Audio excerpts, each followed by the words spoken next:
Hello, Lisa Ann, and hello Hey, and welcome to everyone to the first episode of the Unbothered Crones podcast. I am Kristen, and this is my lovely friend Lisa Ann, and we are Unbothered. So, Lisa, tell me, yes. what brings you to Unbothered? Tell me how you got here. Um, I got here because you decided to move to Luxor, Egypt. Yay, Kristen Ford. And we were really wrangling with how we were going to stay close. And we started using Signal Chat as a way to do that. And we started having these very interesting and open conversations back and forth in a very unfiltered way that we both noted didn't happen when we saw each other live in Beverly, Massachusetts. And that sort of birthed this idea that these are actually really solid conversations that we should be sharing with other women or men. Whoever wants to be with us in the unbothered realm. Um, I think what was really interesting to me about the quality of those conversations is that they were just voice recordings. And there's something about the anonymity of just speaking that really allowed a different presence to emerge and a different context and container for our conversations. So, and I know for me, getting to this way of life of being unbothered definitely hinged on me stepping out of my old life in Beverly, much as I loved it. And, you know, it was a life, but it was time to step into a different arena for myself. And with that, has been just revelation after revelation. One of them being how completely detached I am from so many of the day to day irritations that I used to encounter. Because just for background, for those who don't know me, I was highly bothered, highly bothered all the time. So, um, Well, and we've remarked that in those Signal chats, we actually became closer. So there's all this distance now. We only lived 5 minutes away from each other. And we definitely saw each other and we did things together and all the things friends would do. But this is like a daily check in and deep mm, interaction that we weren't having when we were face to face. I don't know, honey. Absence makes the heart grow fonder. I don't know. But it is true. It's a very, to me, it's a fascinating kind of phenomena that we were like a mile and a half away from each other, like literally, and now we're like 5,000 miles away from each other, and I, the depth of and the intimacy of our conversations has really changed, and it's a beautiful thing. Oh, And it truly is. I Truly is. I think again a big aspect of it is sort of just the space we've created to really be unfiltered with each other, and just Much truth has surfaced. Not that yes. I ever felt like you were keeping things from me, but we just never went to the depths when we were face to face. There is something about, I'm not sure if the word is anonymity, but maybe it is, where you can speak into this recorded signal and send it off, and you know that the other person can listen to it in their due time during the day. And if you've said something that might have been perceived as harsh, maybe face to face, lands a different way. there's a Yeah. more openness for that information to land or that truth to be perceived and processed. Or even the space to say it, you know, that True. sitting face to face, you may hold back on that perspective or uh, insight or thing that might be a little bit difficult to say and to digest when you hear it. And the yeah, the anonymity, the distance of the signal chat, being able to be very intentional about the conversation too, I think is a big aspect of it um, that I have really appreciated. You know, intentionality is a huge part of everything that I do and I teach and my work and all of that. So being able to have these conversations that just go deeper and deeper and deeper and And span. just so our audience knows and understands, Kristen and I had a what I would consider a close friendship. We spent many, many hours out on her beautiful veranda overlooking nature and a pond. So it's not as if um we were shallow or we were out and No, about doing things that didn't have depth. But again, it's captured in a different way through this weird signal channel medium. yeah, and it's led us here. And the theme of our unbothered status, you know, is something that we're going to dive into, um, you know, as we explore this and play with this. Both of us, even tonight, as we've been trying to get technology to work, and really just be present in this space with each other to actually hit record and say, okay, we're going to do this. It still brought up some like, oh, we're really going to do this? What are we doing? We don't know what we're doing. I've never done a podcast before. I love to talk. I've never had a shortage of words. So Lisa has But done a even podcast myself, as before. a right, as a podcast, I had 20 episodes. It's not like I was a big influencer podcaster, but I mean, 20 episodes with a Yeah. producer and being in a studio, and I had guests. We still had that little bit of a slight, ooh, we're going to hit record and we're going to speak to an audience in a new way. Yeah. And I think that that's the key to it is kind of speaking in a new way. And to me, that's really what the, you know, this kind of unbothered phase is about. It's about, you know, speaking without apology. I have realized since moving to Luxor just how much of my life was self censored. I had a lot of thoughts and a lot of opinions, and I kept them to myself. I didn't speak as freely as I wanted to. And that was completely my perception of how what I have to say would be received. Would I be rejected? Hmm. Could it cost me friendships? Could it cost me employment? Could it, you know, is it going to offend somebody that is a good contact or blah, blah, blah? Like all of that stuff was constantly running in the background, most of the time, pretty unconsciously. I had an awareness of it. There were a lot of moments when I knew I was like, no, don't say that, Kristen.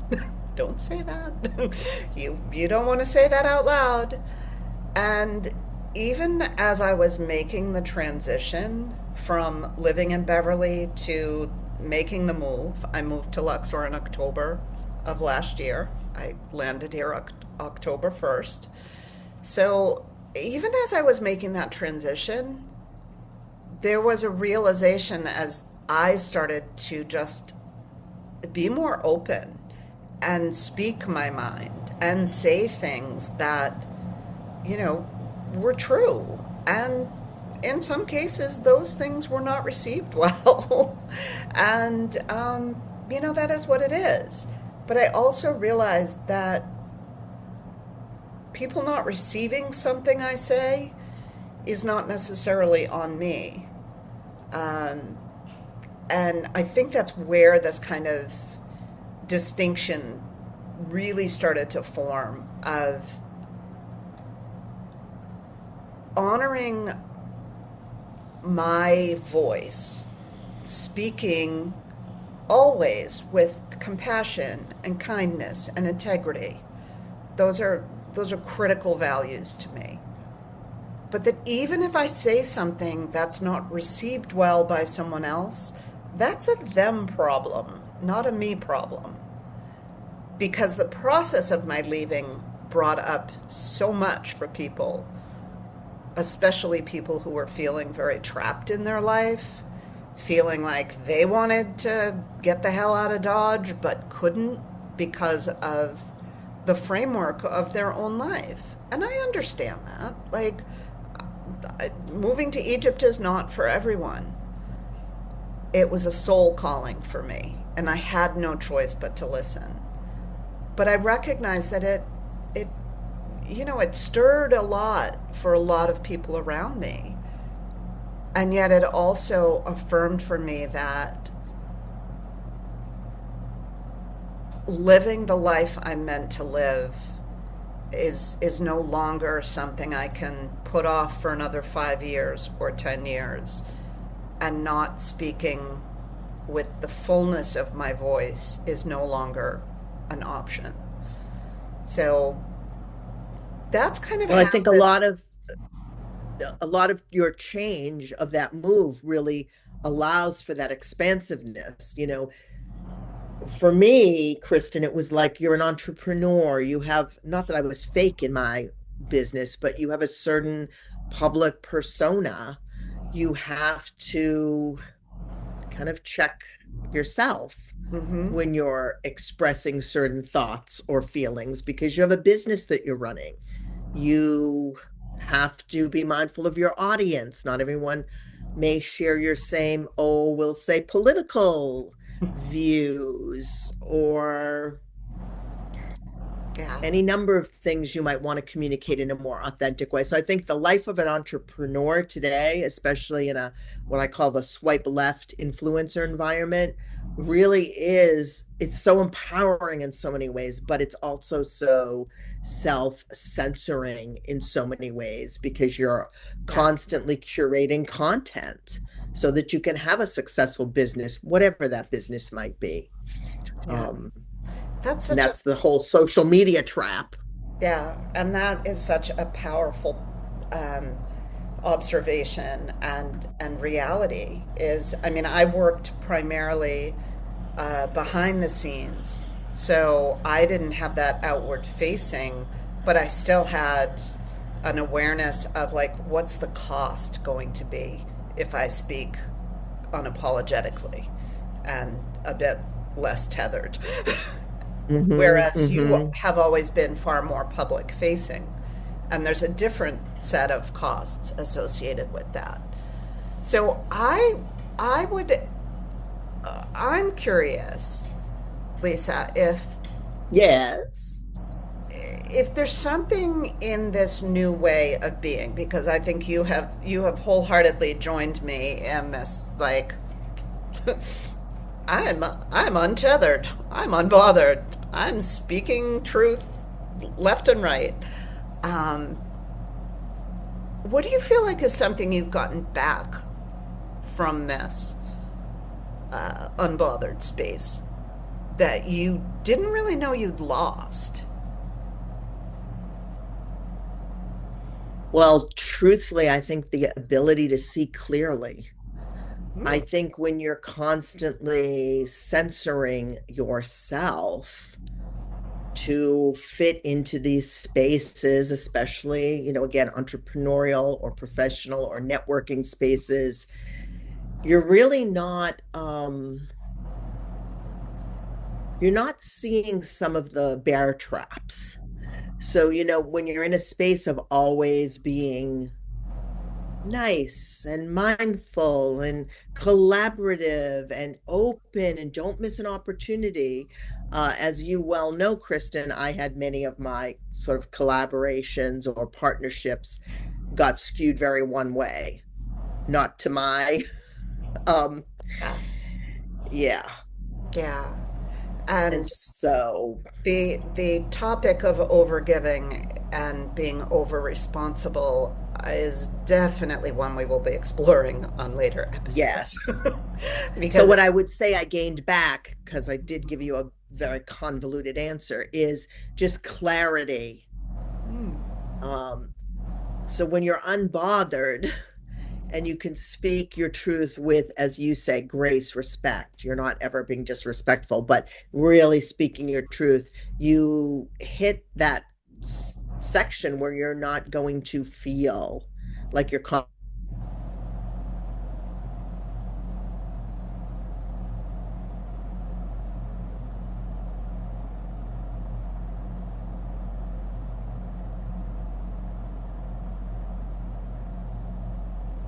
I'm sorry, Lisa.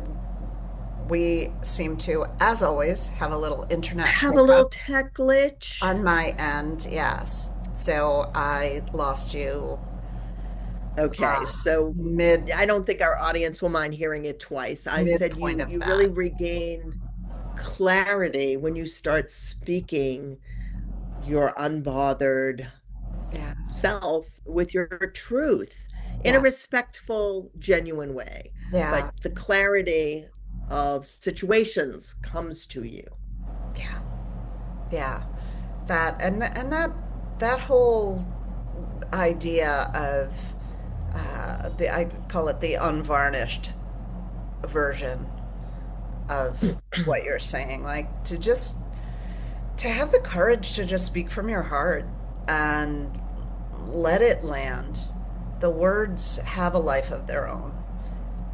So let them do their work, you know. And unbothered does not mean uncaring. So Exactly. again, everything is still done with integrity Yeah. and respect. Yeah. But unbothered means you don't own where it lands, how it lands. You're certainly open to conversations, further Absolutely. conversations, but you're not trying to manage other people's expectations and emotions any longer. That is a Yes. huge weight that Yes. is lifted off of you. That right there, Lisa, thank you, because that is really the essence of how I think about like being unbothered, like what, you know, what we mean by that word. Um, and it really is that just realizing within yourself that it's, you know, we say it a lot to each other, not my circus, not my monkeys. And it's, you know, it's a little cheeky bit of a way to say it, but it is very true that we are not responsible for another person's reaction or response. We are responsible for how we honor them by speaking to them in the first place, and then how we receive their reaction. And being in a deeper, more open conversation has really, I think, shown both of us, if you don't mind me speaking for you here, but I think like our exchanges and how they've deepened and deepened and deepened has really shown us both that there's actually more safety in speaking our truth and in speaking from the heart than there is when we're censoring ourselves to respond in the way that we think will be acceptable and that we think will be accepted. Because let's face it, we've both had instances come up where someone perceived something that was so not even true and so off base, and yet they their misperception rather than seeking clarification became you know, an us against them situation, a me versus you situation. And it just really speaks to when you're in the energy of of that truth, like there's always an opportunity to clarify, to go deeper, to ask the questions, to really hear another person's heart, to really understand who they are and where they're coming from. And God knows this world needs a whole lot more of that. The aspect of being unbothered that I love too is you no longer have to apologize for how you feel, what the feedback is that you're giving. I can recollect a conversation around the holidays where I was asked to, I hate to use psychology speak, but triangulate. And I was like, no, that's not going to work. That's not a healthy way to have all of us behaving with one another. So I won't be doing that. And I'm not apologizing for not doing that. Yeah. Yeah. And the beautiful piece of that is that when you are in your own agency enough to say, no, thanks, I'm not going to do that, everything shifts. And I'm sure there were people who were less than thrilled with your, like, no, I'm not playing that game anymore. Well, and to your But they point, bounce that back. was the response, was a very stomping of the feet, I'm not getting my way kind of thing. And the unbothered part is that, like, I can say, sorry you feel that way, but I'm not changing my stance. And I don't have to own that feeling of uncomfortable that the person is in. That's for them to kind of be with and work through. And Yeah. it's not for me to own it. Yeah, and I think it brings up a really great point of, and it's not for us to fix. I think as women, and women of a certain age, because we are of a certain age, and quite frankly, I like being of a certain age, because I'm like, I'm all out of fucks to give. I'll just say it. I'm like, whatever. You don't like what I'm doing? Go. Thank you. Thank you for your feedback. You can move along now. I'm at that point in my life. You know, I mean, we're not playing anymore.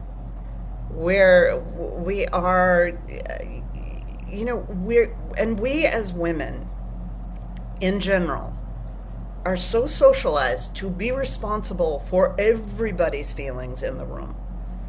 How much energy do we collectively expend trying to manage the environment around us in the myriad of ways that we In a go way about that it? that And our, it, I hate to make it a gendered thing, but in a way that some of our male folk don't feel that they don't. responsibility to hold that No, space, no, manage that space. no. They are free from it because they are unbothered from the way we socialize them at In many, birth through death. yes, in many ways. And that is, you know, I mean, that's part of the reason that we're going to be having these conversations, is to explore those kind of dynamics and paradigms that exist, because we are in such a global shift right now. We are in just such a shift of consciousness and within the Hmm. collective. And you know, if you're not aware that the old paradigms are breaking down, I hate to be the one to tell you, but they're breaking down. It's like we are in it. There is no going back to the way things used to be. And we are at a collective choice point of, like, what is the world that we're going to co-create? And if Hmm. we as women, especially women of our age who are, you know, and let's bring it up, because it's the other part of the, we've talked about the unbothered piece, but let's talk about the crone piece, because it is a Hmm. word that is charged. It's a word that you and I went back and forth. Do we use it? Do we not?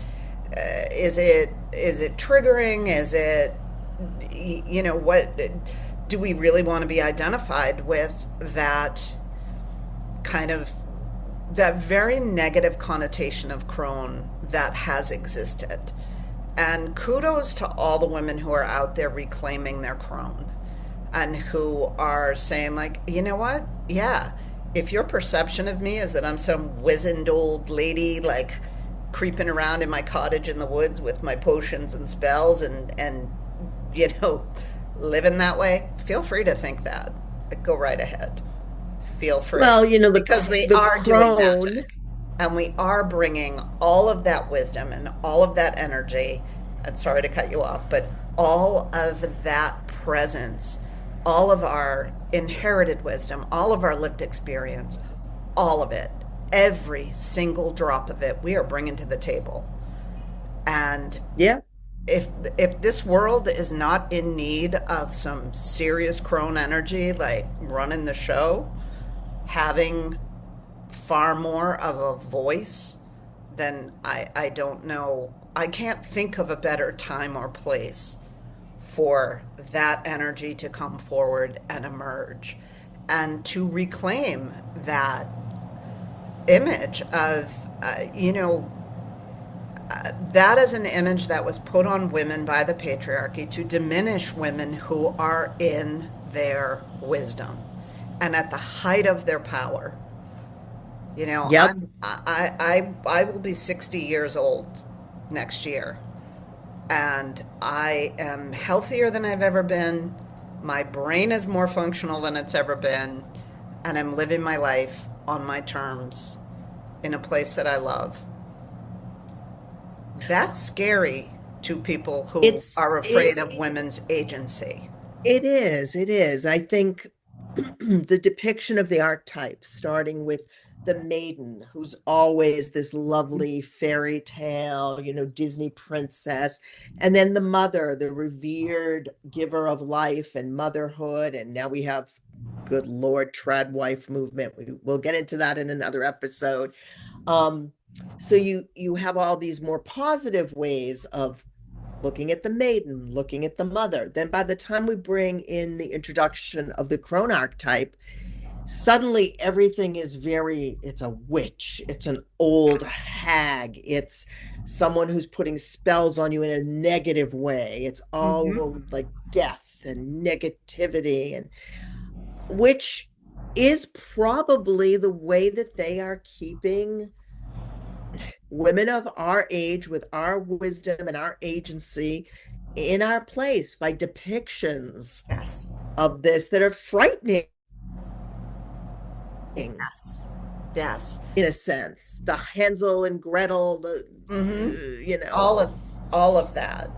And I think you bring up a really, really important point, because there is the aspect of the crone and this fear of getting older, this fear of being a woman of a certain age and letting your hair go to its natural, beautiful white color that, like, stunning.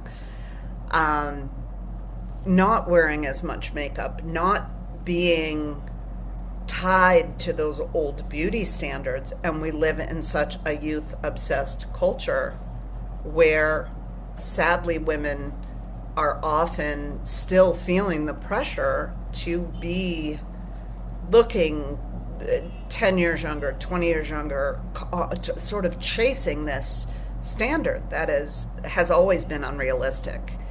And the ability to own the aging process and to stand in the grace of, our beautiful bodies as they are now, in our fully postmenopausal radiance, is there's a power in that.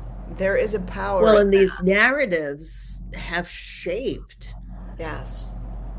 us in a way that we have a collective of people chasing Yeah. not just health and vitality, which is very important, but Absolutely. chasing this youth Yeah. chase. Like, we have to remain perpetually somewhere between the maiden and the mother, and never moving into the crone era. So we can go into all of this in another Oh, episode, yeah. and I would never shame people for doing whatever makes them happy, but we have a whole industry that has sprouted up Yes. around providing modalities and fixes and any Right. manner of medical intervention to give yourself this frozen time again between the maiden Yeah. and the mother. We don't even want to be the matriarch because that's too close to the crone. So they're Mhm. chasing this thing that society has deemed is where you need to be or should be. Yeah. And they're missing their power Yeah. in the crone wisdom. And we're going to reshape that archetype in our I I'm there podcast for it. series here. I'm there for it. And just full disclosure, I mean, I 100% agree with you. It's not about shaming people for the choices they make. I had my hair done the other day because it was like three different colors of white and gray and a little whatever was left over from the last time I did it. And I wasn't feeling good. So I had it done and now I feel good. And I'm okay with that. That's my choice. Mm-hmm. And 100% agree with that. But I think bringing the focus back to the why are we, really being honest with ourselves about why am I chasing or am I chasing some elusive ideal or am I giving myself the true gift of self-care and self-acknowledgement and I know for me when I look in the mirror and I'm like, hey, you look pretty good today. You're looking good. And I had many, many years where I did not ever look in a mirror and say, oh, I look good. I had a litany of self-criticism. And that's something we can talk about our relationship with weight at a different time. But Well, I'm loving that there's a handful of people that are very visible because it's Hollywood who are embracing and reclaiming some aspects of, they don't call it the crone, but they call it the aging process or, yeah, the mature woman. So there is a case for reclaiming this power. And there are a handful, it's not everyone, but there are a handful. I yeah, can think of a Kate Winslet, for example. yeah, I'll just use her because she comes to top of mind. She's been speaking out about this very much, yes, comparing the wisdom she has now to when she was cast in Titanic and some of the things that yeah, she was put through. So it's really, again, the wisdom of that span of 25, 30, 40 years. Um, and she's owning, who she is, how she's aging. So there's good examples out there that we can get yeah, into in future episodes about, some people who are really like owning this yeah. phase of life. Absolutely. And, for me, it always comes back to really acknowledging and understanding our own wisdom and recognizing the wisdom we have earned, the wisdom we come in with, and the value of our lived experience. Like that, it doesn't, it doesn't matter. It doesn't matter the degree you have or the some outside standard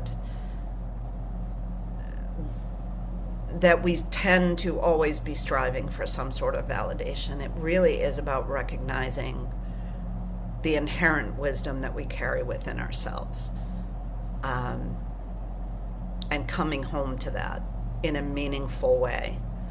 And there is such an opportunity now for women of a certain age to really step forward in a way that creates a much different landscape for those who are at the beginning of their journey. I mean, one of the beautiful things about this phase in life is you can finally say, gee, you cannot like me, you cannot agree with me, but you're going to damn well respect me. So we can agree to disagree. You cannot like me. That's okay. Yeah, But my age and stage and the growth that I've experienced as a human does give me, uh, I expect a level of respect during any engagement. I mean, we're going to have people listening here who are not going to agree. We want to hear from you. We'll definitely. have that ability using this platform of Substack to have engagement. So we're not just Yes, speaking into a void. We want to hear what people think about what we're absolutely. saying and build a Absolutely. community around some of these issues. Yes, absolutely. That's the invitation, is to Yes. really open up the conversation. If people Yeah. aren't feeling like comfortable with the aging process or their maturity and how to have an unbothered aspect to their persona, uh, let's talk about it. Yeah. Let's see what resources we might be able to share, how Yeah. we got here. Absolutely. I mean, to me, I use it a lot in my writing and in my work. Um, as kind of the metaphor of the gilded cage. You alluded to it before. The place I lived was absolutely beautiful. We I called lived. it We Camelot. called it Camelot because it was an absolutely stunning property that I was blessed to have landed at. And yet, it became my gilded cage because I was so comfortable there. And I was so letting that comfort turn into complacency.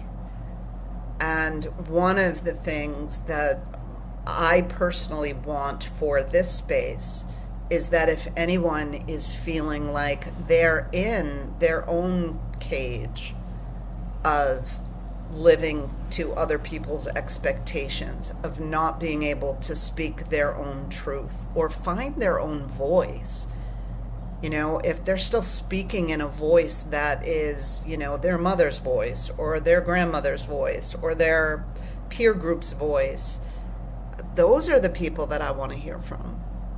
Those are the stories that need to be told because that is the way through to agency and to really step into um, this unfettered space where you're just living and being. And Now, of course, Kristen, with all due transparency, I must state here that I've done many, many years of work, but one of your offerings and courses really kind of got me right over that hump. When I did the Soul Awakening course that you facilitated, there were tools in that course that really helped me harness all the things I've been working on my whole life. Bit here, bit there, an awareness here, and awareness there. But there was some magic in doing that course that kind of accelerated it all, if you will. So, I wow, mean, I have to be like transparent here. I didn't just wake wow. up one day and I'm like, I'm unbothered. I had aspects of it, but the Yeah, course that Kristen offered, and people can go and look at her other spaces on Substack where she talks about this and shows you her website. But that course really, for me, kind of synthesized everything. All these little pieces of things that I knew and had practiced, but it brought it all together so that I could say, I'm unbothered. And I am not just unbothered, but I am an unbothered crone. And wow. I'm loving that life. Well, Lisa, I'm first of all, I'm humbled and thank you because I was not expecting this this unsolicited plug for my course. So thank you. I appreciate that, and I think there was a real beauty in that container it's always an honor for me to see someone really stepping into their power and just being like, yeah, you know what? I don't really need this anymore. I don't really need to wear that old No, outfit. it was wonderful. And it's So great to have thank our you. audience know we didn't just Yeah. arrive like this Yeah. and that there's something wrong with them because they're Just not woke. feeling these like Yeah. Like I didn't I just had a wake up this way. process. Right, Like, right. I had a process that was very yeah. guided that Yeah. again, I had done a lot of work on my own, but Yeah. having these guides, we want to be guides to people. I think in my Yes. work as a stylist, I think I had the same premise. I was trying to guide Absolutely. people to authenticity Yeah. for whatever that meant for them, not what the stores were telling you to buy, but what did you Exactly. want to buy and use and wear and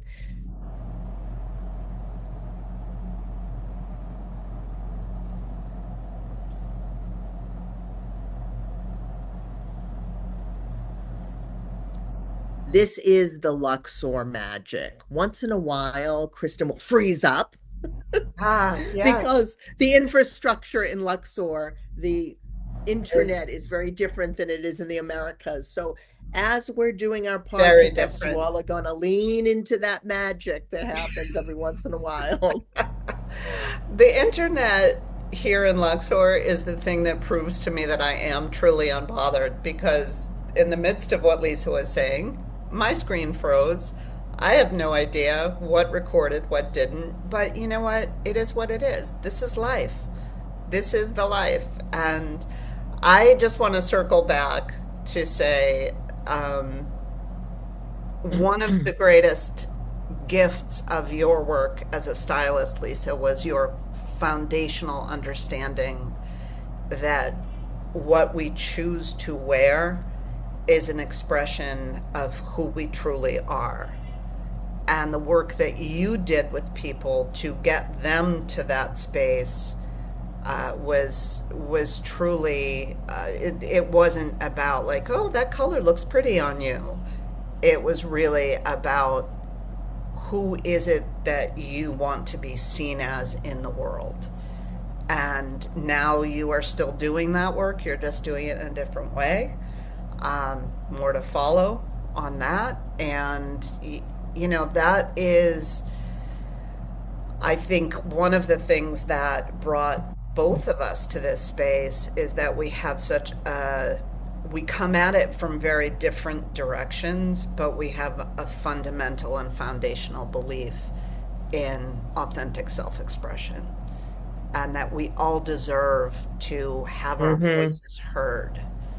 And I'm all for, you know, getting rid of those old outfits that didn't quite fit and like run around naked. Why not? Like, whatever it is that you want to put on, whatever it is that is the expression of you, that's where we're going. So, We have lots of topics that we yeah. feel passionate about. Yes. Um, And we would love to hear the things that you all feel passionate about so we can talk about those. And we'll talk about them both in the podcast and in the chat on Substack that we will be opening up with each of these episodes. and So, just making it a very community yeah, space because yeah, my observation stateside uh, is that no matter where you're landing, like on the spectrum of politics, people are hurting and want yeah, to be in community. And this could be a really wonderful way for women to just like let your hair down, say what you got to say, be unbothered, speak your truth. It will land here. absolutely. And life here in Luxor is teaching me a tremendous amount about what it is to truly live in community, in a place where I barely speak the language, and I don't look like everyone else, and that's okay. I have been so warmly welcomed and made to feel at home here. So I hope to bring that same energy into this space that there's room for all of us at the table. So, And we believe in magic. It's not by accident that we're recording this on the day of the full moon. oh no, And there'll be a lot of magic afoot yes, here. yes, you know that I absolutely love astrology and live by it on the regular. Mercury is also going retrograde, so thank you technical difficulties to start the evening. but but um, but yeah, we're not gonna let those things bother us, are we, Lisa? We are not. We are not. So yeah, Well, until next week when we hopefully hear some feedback or yes, not, and we come to the table with more topics, more interesting things to discuss and share. And yeah. Until then, just stay unbothered.